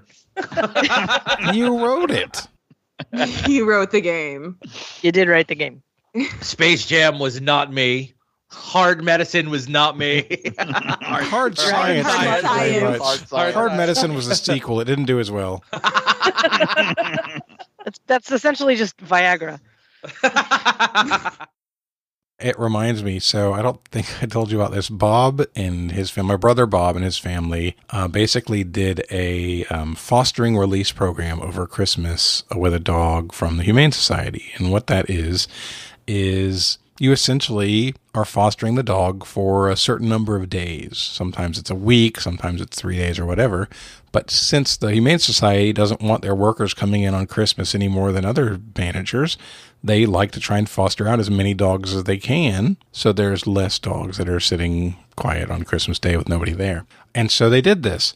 And I think my brother is a mastermind, and everybody looks at him and thinks he looks dumb, right? But here's the mastermind part. And yes, I know what I said. So Bob is allergic to dogs, and he's never wanted a dog. But his wife and his daughter both are dog crazy. They love dogs. And so for most people, this is like a risk. Like if I bring this dog home and they fall in love with it in 3 days, I'm screwed, right? So I think what Bob did was go to the Humane Society and say, give me the rowdiest, most rambunctious, most hard to deal with dog that you have. That is a safe one. And I want that one, because Bob came over to Sarah's place to celebrate Christmas night with us.